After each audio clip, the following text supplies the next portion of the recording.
그 지역의 목자들이 밤에 밖에서 자기 양떼를 지키더니 주의 사자가 곁에 서고 주의 영광이 그들을 두루 비춤에 크게 무서워하는지라. 천사가 이르되 무서워하지 말라. 보라, 내가 온 백성에게 미칠 큰 기쁨의 좋은 소식을 너희에게 전하노라. 오늘 다윗의 동네에 너희를 위하여 구주가 나셨으니 곧 그리스도 주시니라. 너희가 가서 강보에 쌓여 구유에 누워있는 아기를 보리니 이것이 너희에게 표적이니라 하더니, 호련히 수많은 천군이 그 천사와 함께 하나님을 찬송하여 이르되, 지극히 높은 곳에서는 하나님께 영광이요 땅에서는 하나님이 기뻐하신 사람들 중에 평화로다 하니라. 천사들이 떠나 하늘로 올라가니 목자가 서로 말하되, 이제 베들레헴으로 가서 주께서 우리에게 알리신 바 이 이루어진 일을 보자 하고, 빨리 가서 마리아와 요셉과 구유에 누인 아기를 찾아서 보고 천사가 자기들에게 이 아기에 대하여 말한 것을 전하니, 듣는 자가 다 목자들이 그들에게 말한 것들을 놀랍게 여기되, 마리아는 이 모든 말을 마음에 새기어 생각하니라. 목자들은 자기들에게 이르던 바와 같이 듣고 본 그 모든 것으로 인하여 하나님께 영광을 돌리고 찬송하며 돌아가니라. 할례할 8일이 되매 그 이름을 예수라 하니 곧 잉태하기 전에 천사가 일컬은 바로라. 아멘. 세상은 어떤 좋은 일이 있으면 많은 사람들이 이것을 자랑하고, 특별히 돈 있는 자, 힘 있는 자, 권력 있는 자, 잘 배운 자들이 함께 모여서 이 기쁨을 나눌 때가 많습니다. 근데 하나님은 인간의 생각과는 전혀 다른 생각을 갖고 계십니다. 예수님께서 이 땅에 메시아로 오셨을 때 이 큰 기쁨의 소식을 권력 있는 자, 돈 있는 자, 많이 배운 자에게 전하지 않습니다. 오히려 우리가 전혀 생각지 못한 들에서 양을 치는 목자들에게 나타나셔서 기쁜 소식을 전했습니다. 캄캄한 밤 별이 빛난 때 빛이 딱 목자들에게 비치기 시작합니다. 목자들은 이 현상을 보고 두려워했습니다. 무서워했습니다. 그때 천사가 말합니다. 누가복음 2장 10절과 12절에 보게 되면, 무서워하지 말라. 보라, 내가 온 백성에 비칠 큰 기쁨의 좋은 소식을 너에게 전하노라. 오늘 다윗의 동네에 너희를 위하여 구주가 나셨으니 곧 그리스도 주시니라. 너희가 가서 강보에 쌓여 구유에 누워 있는 아기를 보리니 이게 너에게 표적이니라 말씀합니다. 이때 하늘에 있는 모든 천군 천사가 동원되어서 합창을 하게 됩니다. 우리 한번 다 같이 14절 말씀 읽어보겠습니다. 시작. 지극히 높은 곳은 하나님께 영광이요 땅에서는 하나님이 기뻐하신 사람들 중에 평화로라 하니라. 아멘. 이 한마디 하려고 하늘에서 천군 천사가 다 동원되었습니다. 그리고 하늘로 올라갔습니다. 목자들은 이 말씀을 듣고 나서 말합니다. 이제 베들레헴으로 빨리 가서 주께서 우리에게 알리신 바 이루어진 일을 보자 하고 그들은 베들레헴을 향해서 달려가게 됩니다. 그리고 지금까지 되어진 일을 이 아이의 아버지와 어머니에게 전하게 됩니다. 20절 말씀 다 같이 읽겠습니다. 시작. 목자들은 자기들에게 이르던 바와 같이 듣고 본 그 모든 것으로 인하여 하나님께 영광을 돌리고 찬송하며 돌아가니라. 아멘. 그런데 여기서 우리가 하나 생각해 볼 것이 있습니다. 목자들은 예수의 탄생을 보고 싶어 기도한 적이 한 번도 없습니다. 한 번도 이걸 갈망한 적이 없습니다. 그들은 양친 목자들이었습니다. 그런데 하나님께서는 이들을 제일로 귀하게 여기셔서 먼저 전적으로 그들에게 보여주신 것은 100% 은혜였다는 겁니다. 성경에 보면 함께 쓰임받는 사람들을 보게 되면 어떤 인간의 똑똑함이나 잘남이 아니라 전적 은혜였음을 보게 됩니다. 그래서 성경에 보게 되면 대표적인 사람 세 사람 들라고 한다면 구약의 모세를 들게 되고 신약의 사도 바울과 베드로를 들 수 있습니다. 모세는 단 한 번도 하나님께 이스라엘 지도자가 되게 해달라고 기도한 적이 없습니다. 430년 종노릇 했던 애굽 땅에서 출애굽할 수 있는 지도자가 되달라고 기도한 적이 없습니다.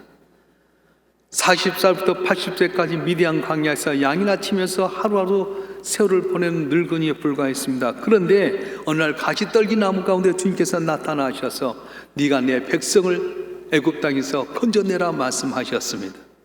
5번이나 거절했지만 하나님 강권적으로 해서 모세가 출애굽의 주인공이 되었던 겁니다. 하나님의 은혜였습니다. 신약의 최고의 인물은 사도 바울입니다. 사도 바울은 예수를 핍박하던 사람입니다. 다른 나라 다메섹에 있는 예수 믿는 사람이 핍박하기 위해서 다메섹을 가는 가운데서 큰 빛이 나타나서 눈이 멀었습니다. 그런 가운데 음성이 나타나 말씀하셨습니다. 네가 이방인들의 사도가 되리라. 사도 바울은 지금까지 예수님 전할 생각을 한 번도 해본 적이 없습니다. 이방인의 선교사가 될 것은 꿈도 꾸지 못했습니다. 그런데 예수님 강권적으로 사도 바울을 붙드셔서 이방의 사도가 되게 하셔서 이건 전적인 하나님의 은혜입니다. 예수님의 수제자 베드로도 마찬가지입니다. 갈릴리 호수에서 그물질하며 하루하루 생계를 살던 사람이었습니다. 한 번도 예수님의 제자가 되려고 기도해 본 적이 없습니다. 로마에 가서 복음을 전하려고 꿈에도 생각지 못했습니다. 그런데 그가 예수님의 제자가 되게 되고 로마에 가서 복음을 전하게 되게 되고 십자가에 못 박혀 죽는 현장 가운데 나는 예수님과 똑같이 십자가에 달릴 수 없습니다. 거꾸로 나를 십자가에 매달리게 해달라고. 그래서 순교자의 귀한 표상이 되었습니다. 이 모든 것이 다 하나님의 100% 은혜라는 거예요. 전에 한번 소개한 적이 있습니다만은 한국의 수만 명을 목회를 감당했던 수만 명의 성도를 데리고 목회했던 귀한 목사님 계셨어요. 어느 날 건강검진을 했는데 간암이 발견됐습니다. 우리나라에서 간암 수술하면 금방 소문이 날까 봐서 미국에 가서 수술하게 됐는데 사모님과 아들이 따라갔어요. 그리고 입원해서 기다리는 가운데 이제 초조하게 수술 시간이 되었습니다. 그때 아들이 말합니다. 아버지 기도하시려니까 수술 잘 받고 나오세요. 그래, 나도 수술 잘 받고 나올게. 그리고 혼자서 수술실 들어가서 수술에 딱 누웠는데 그런 생각이 딱극 들더랍니다. 수술 잘 받고 나오세요. 수술 잘 받고 나오고 싶은 마음이 꿀떡같이 수술 잘 해줘야지 수술 잘 받는 거지. 누구나 형통하기를 원합니다. 근데 형통하게 해줘야지 형통하지요. 누구나 존귀 쓰임받기를 원합니다. 근데 쓰임받게 해줘야 되지요. 그래서 그분이 고백한 것은 인간 능동적인 존재가 아니라 수동적인 존재다. 그렇게 고백을 했습니다. 그렇습니다. 우리 모두가 다 잘되고 형통하길 원하지만 하나님께 길을 열어주셔야지 형통하고 잘되지 않겠습니까? 오늘 본문에 보게 되면 하나님의 아들 예수님께서 메시아로 이 땅에 태어날 때 왜 그 많고 많은 사람 가운데 들녘에서 양을 치는 목자에게 나타났을까? 그 많은 이유가 있을 것이라는 겁니다. 왜 헤롯궁에 있는 사람이라든가 권력 있고 힘 있고 많은 걸 알고 계신 제사장 서기관 바리새인에게 나타나지 아니하고 목자들에게 나타났을까요? 그건 이유가 있었습니다. 첫째는 그는 성실한 사람이었습니다. 오늘 본 8절 말씀 한번 읽어볼까요? 8절 말씀 깊이 생각하면서 한번 읽어보겠습니다. 시작. 그 지역의 목자들이 밤에 밖에서 자기 양떼를 지키더니, 다시 한번 또박또 읽겠습니다. 시작. 그 지역의 목자들이 밤에 밖에서 자기 양떼를 지키더니, 우리가 관심을 집중해야 될 세 단어가 있는데 밤에, 밖에서, 밤에 지키더니 이런 말이 다 자는 밤이었습니다. 근데 목자들은 깨 있었습니다. 모두가 방에서 단잠을 이루고 있었습니다. 근데 밖에 있었습니다. 그리고 자기의 양들을 지키고 있었습니다. 다시 말하면 이게 충성스러운 사람에게 천사를 보내셨다는 것입니다. 예수님이 이 땅에 오시던 밤에 모두가 방에서 쿨쿨 잠들었습니다. 그런데 이 목자들만큼은 밤에 자기의 자리에서 밖에서 양들을 지키고 충성하고 성실했더니 하나님께서 천사들을 그들에게 보내서 메시아의 첫 성탄을 알려주셨다는 거예요. 하나님의 관심은 돈 있는 사람, 권력 있는 사람, 잘 배운 사람 아닙니다. 내게 주어진 일에 대해서 최선을 다하고 성실하고 충성한 자에게 주의 기쁜 소식을 하나님의 비밀을 알려주게 되는데, 저와 여러분 한 분 한 분 이 목자 같은 성실하고 충성된 일꾼들이 되길 주님으로 축원합니다. 축원합니다. 두 번째, 이 목자들은 예수님을 찾을 사람이었습니다. 예수님이 이 땅에 오실 것을 많은 사람이 알려주었습니다.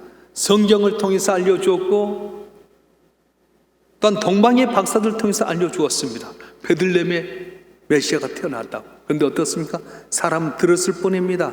가지 아니하고 소란만 일어났습니다. 그런데 오늘 본문의 말씀에 보게 되면 우리에게 중요한 내용을 알려주는데 16절부터 19절까지 말씀 다 같이 한번 읽어보겠습니다. 누가복음 2장 16절부터 19절 말씀 시작. 빨리 가서 마리아와 요셉과 구에 있는 아기를 찾아서 보고 천사가 자기들에게 이 아기에 대해 말한 것을 전하니 듣는 자가 다 목자들이 그들에게 말한 것을 놀랍게 여기되 마리아는 이 모든 말을 마음에 새겨 생각하니라. 아멘. 여기서 눈에 띈 것이 뭡니까? 16절 보여주세요. 빨리 가서 또 아기를 찾아서 보고 그리고 전하니 이렇게 되어 있습니다. 하나님께서 목자들에게 이 기쁜 소식을 알려준 건 뭡니까? 많은 사람들이 듣긴 들었어도 제자리에 앉아버렸습니다. 머물러 버렸습니다. 그런데 이 목자들은 빨리 가서 베들레헴에 수많은 집인데 그 가운데 아기 예수가 태어난 걸 찾아가서 말구에 누워있는 아기 예수와 그 어머니 아버지를 보면서 하나님께 해주신 말씀을 전하였다 이렇게 말씀했어요. 무슨 말씀입니까? 우리는 듣고 행하지 못할 때가 많습니다. 그때 자기 마음에 따라서 하고 싶으면 하고 안 하고 싶으면 안 할 때가 많습니다. 그런데 이 목자들은 어떻게 했습니까? 예수님의 탄생을 알려주신 그 순간에 빨리 가서 베들레헴 수많은 집들을 찾는 가운데 아기 예수를 찾아가시고 전했다 말씀하셨어요. 할렐루야. 그리고 나서 그들은 어떻게 하는 겁니까? 우리 20절 말씀 한번 읽어보겠습니다. 20절 말씀, 누가복음 2장 20절 말씀 시작. 목자들은 자기들에게 이르던 바와 같이 듣고 본 그 모든 것으로 인하여 하나님께 영광을 돌리고 찬송하며 돌아가니라. 아멘.